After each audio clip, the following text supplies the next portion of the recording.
Along with Janet, I think we looked at two different bits of legislation, and I'm hoping I haven't deleted mine from my computer, but I looked at a piece of legislation which led me to believe that the cement battery shouldn't be there at all. And the three reasons that it should have gone through a full planning are as follows. It went from a commercial activity to an industrial process. So instead of gravel coming in and gravel going out, they actually make something, so it became an industrial process. The next bit was it definitely grew by more than 1,000 square feet, which, you know, it's grown again, and the piles are getting bigger and bigger, and none of them are protected by burrs. And the third one, which me and Dennis looked at, they'd left the German plans in the gravel washer stuff that was up on the planning website. And the cement battery is actually 15.5 metres tall, and anything over 15 metres should actually go through a full planning application. So I find it absolutely ridiculous that I have the pleasure of living in a Grade 2 listed building, and I filled in more paperwork to change the colour of the front of my house. I think Janet's absolutely right. We've got Natural England involved. We're still looking for the missing Harbour Master's environmental assessment, which he said he did at that moment in time. Nobody can tell us where this is, but we've got a letter saying he's done it. It's not the present Harbour Master, I have to say. I think maybe we need to write to Natural England, but I would like to attack the cement batcher. You know, we have people that build things and demolish things, and they're made to go through retrospective planning, and then we've got them by the short curlies, I think.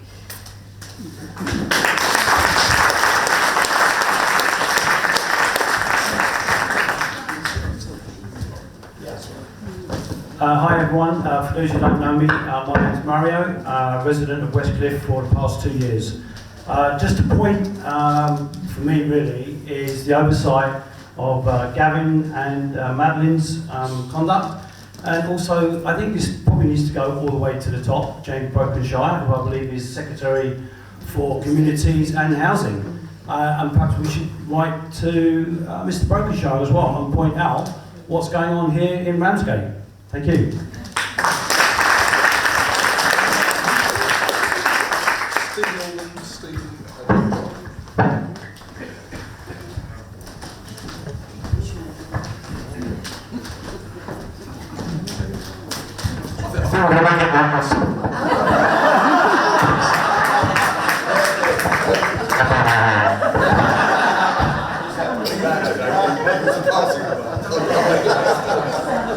You can't follow that, can you?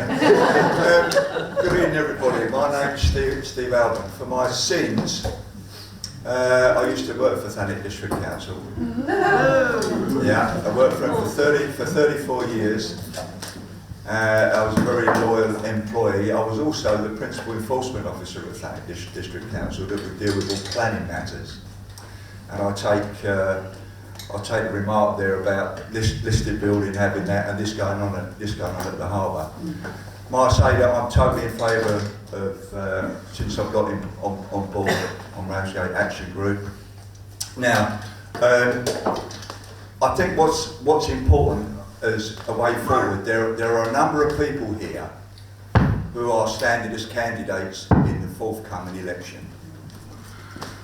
Now, if those people get elected, then for those who are here, you've got a body of people who should then be able to deal with both the chief executive and the director of whatever services he's director of. all of them, by all accounts. And I have to say to you that the history of me working for TDC is that the people at the top don't listen.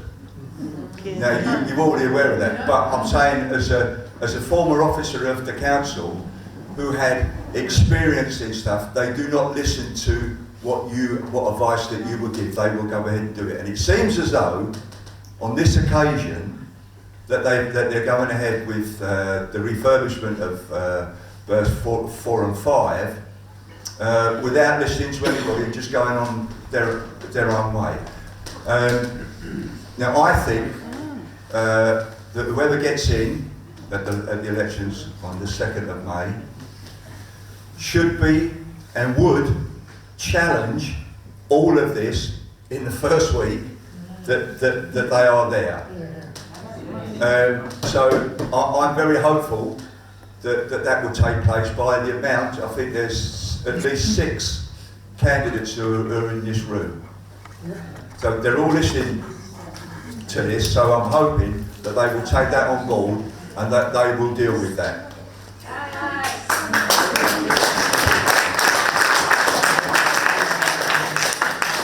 Put your hands up.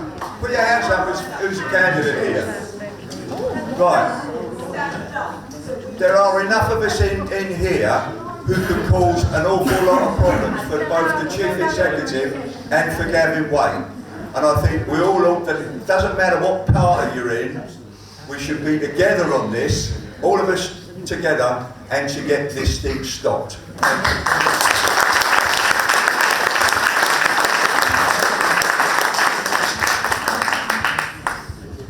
My name is Stephen Byrne, and I'm one of the candidates and quite intense. Sorry. My name is Stephen Byrne. I'm one of the candidates that's been alluded to. It says it's on. Can you hear me now? Yes. All right, I'll do it again. My name is Stephen Byrne, and I'm one of the candidates standing in the local election. My objective is entirely focused upon the regeneration of the port and the harbour. And that's because this community needs to generate money. The reason that we have poverty in the town, the reason that we have empty shops in the town, the reason that we have progressive degeneration of our environment is to do with the fact we ain't got any money. And the government is reducing the funds. So there has to be a complete mind change to look at how do we utilise the assets that we have available in order to bring significant economic benefit to the community. And my view is that the epicentre of that is the port and the harbour of Ramsgate. The harbour itself is obviously a national monument, virtually, and the port is 32 acres of disaster that needs to be changed significantly. For the last 2 years, we've been looking very carefully at the options available for the regeneration of the port and the harbour, and in fact have come up with a range of schemes, including a maritime village, which would, and this feasibility study, the study itself will look at all of the options available to the port, which is something that TDC has failed through multiple iterations in terms of political colour to take any proper and objective view of what should happen to that port. We think now is the time to do that, but I would make a point, and the point is that if this move by Brexit is not stopped, it will destroy any opportunities that we have to actually go forward with the regeneration of the port, because you cannot have a major concrete batching plant and aggregate processing plant next to a mixed development community. It will not happen. That's why the timing of this is so urgent. We must stop it now. And in my view, it's a two-part process, if I may say so. The first is to stop this particular iteration of growth, because that represents a phenomenal increase in capacity of the port, which inevitably will be followed up and taken up.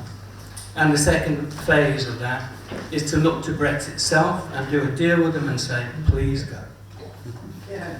So that is my personal agenda, and that's something I'll be very focused on if I get elected. And incidentally, if you're from Nethercourt, I'm standing in Nethercourt.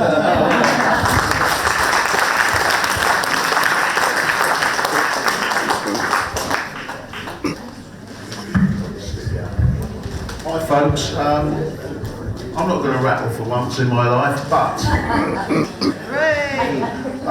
a key thing that, or one of the key things that has struck me recently is that there's a lot of denial over the issues going on as well. Now, I can see a lot of familiar faces from Central Harbour Ward and sort of Royal Road, Paragon end of town and the West Cliff.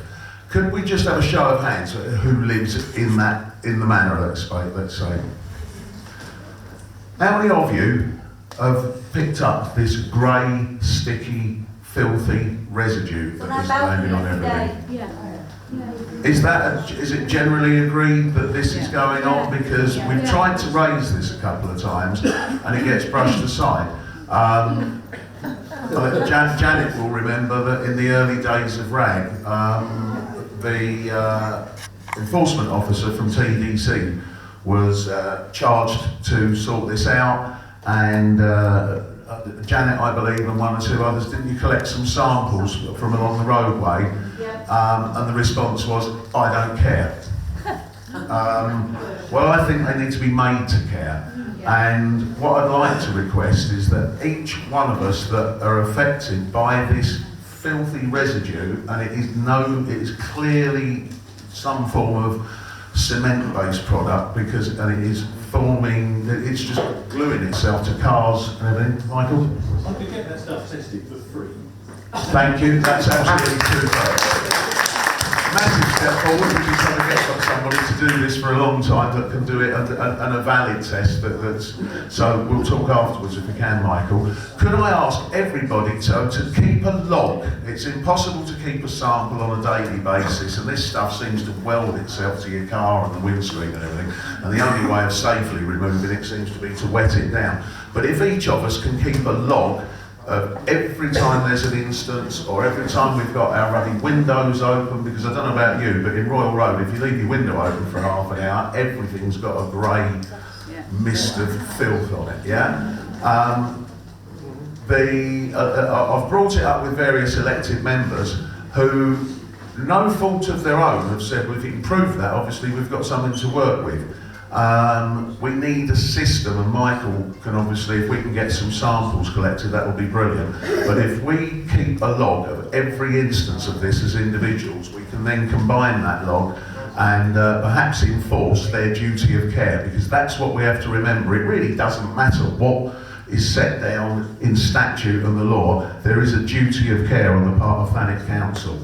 I'm one of those candidates that was mentioned, and rest assured I will fight tooth and nail to get this problem sorted, get Bretts off of that port and into some sort of industrialised area where they rightly belong, instead of actually destroying potentially the whole economy and future of this town.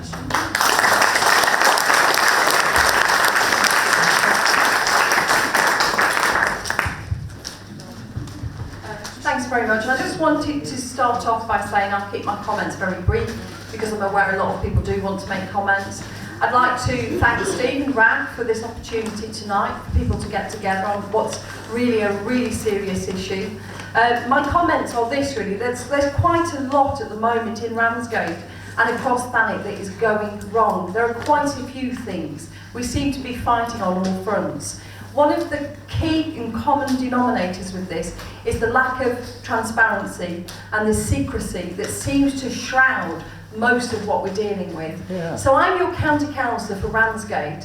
My pledge to you is that I will do all that I can do at Kent County Council if we can work together and be strategic and work out what the questions are we need to ask, and to very much work together. Now, Ramsgate Port is at the bottom of my street. It's an eyesore, really, but it's also an opportunity waiting to happen.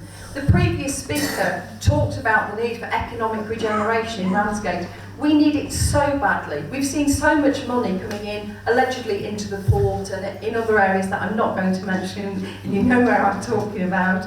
But, you know, none of this money is finding its way into the local economy, and none of that is doing any of us any good, and certainly not doing our young people any good. So I'm seeing a huge opportunity here for Ramsgate to look at the port, to look at actually the port in context of Ramsgate, the length and the breadth of the coast, look at how we can possibly link the port area as a new amenity back into the towns so that it's valuable to all of us and that all people can use it. So as well as tackling this problem, let's actually get hold of this huge opportunity we have, and let's have a shared vision so we can actually get something going that's actually really beneficial and really permanent in Ramsgate.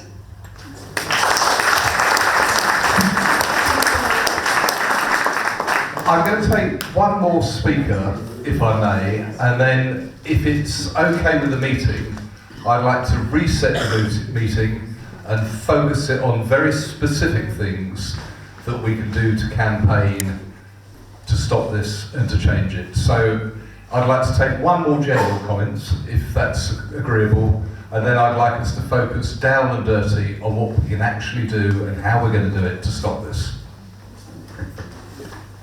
I'm Graham Young, I don't need a microphone. Sorry, but could you actually stand the gap, please? Yeah. I work for the Mission to Seafarers as a volunteer in Dunkirk. And if you stand at the town hall, you can see a beautiful terminal building which was built as a bribe to stop people complaining about the pollution. We have a yellow cloud that comes over the sea. You may have seen it. And that port is a strip of beach that runs all the way down to Port St. Philip, and as the Mission to Seafarers, we go aboard the ships, and I am covered in filth. All those conveyor belts, all the dumping, the atomic power station, the foundry, everything blows over. I don't live in Westcliff. I don't live in the Central Harbour Ward. I live in Eastcliff, and I have to wash my car every 3 days because of the grit coming down from the port. And I'd like to say two other things. We have His Royal Highness, the future king, who owns the land on which this is built. He's an environmentalist. Let's see him come down and kiss the port. The second point is, I happen to be a journalist, and I work also in public relations, and the most powerful political party in this country, they're not the Conservatives, they're not the Communists, they're not the Labourites or Liberals. Do you know who they are? The RSPB. The RSPB has more members than any other political party. And we are talking about that land affecting the ecology. And we're threatened now with the Arabs taking Goodwin Sands. This is a wonderful time to get aboard and do all these things.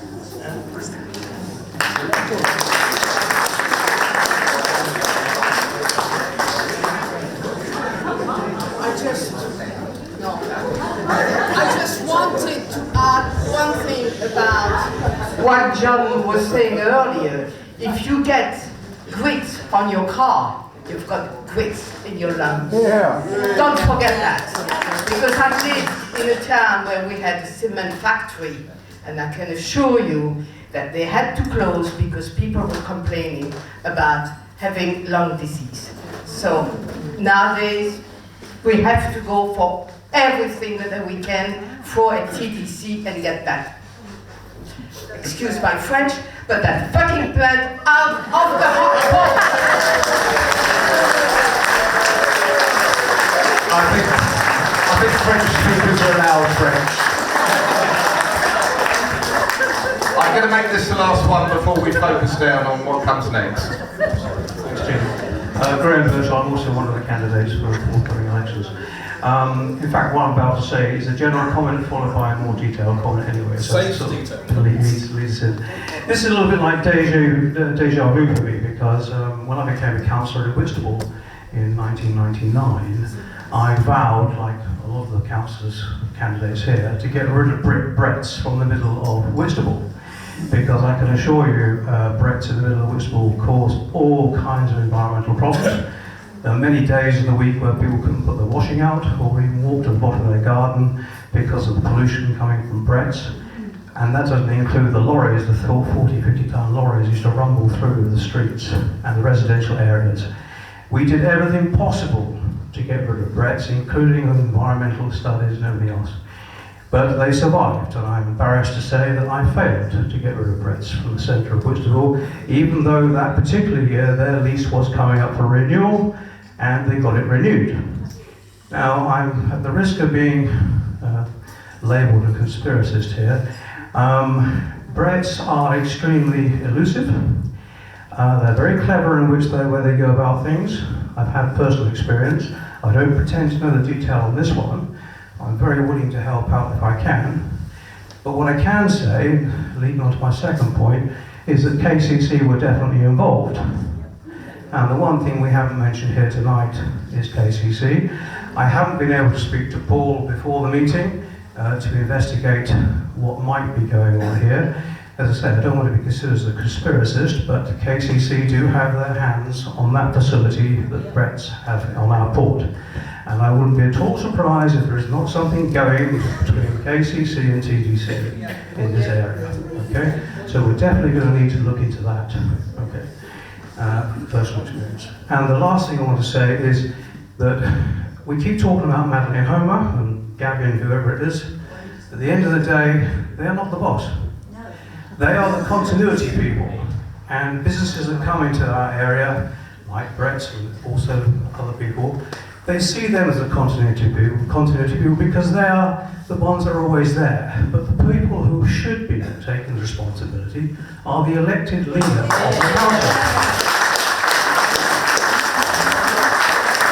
And we keep saying, well, no one listens to us. Well, I'm going to make an apolitical point here, because my campaign is to change the constitution of Thanet District Council.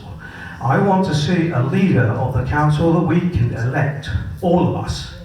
And that will change the dynamic enormously, for the simple reason, at the moment, the leader of the council, whichever party he is, the senior officers, wherever they come from, they do not need to listen to us because we have no vote to change them. We cannot change the leader of the council, but we could do that.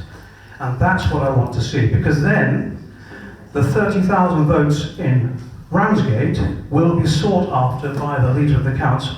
And that means we will get to see and hear his vision or her vision of what Ramsgate means to them in order for us to vote for them.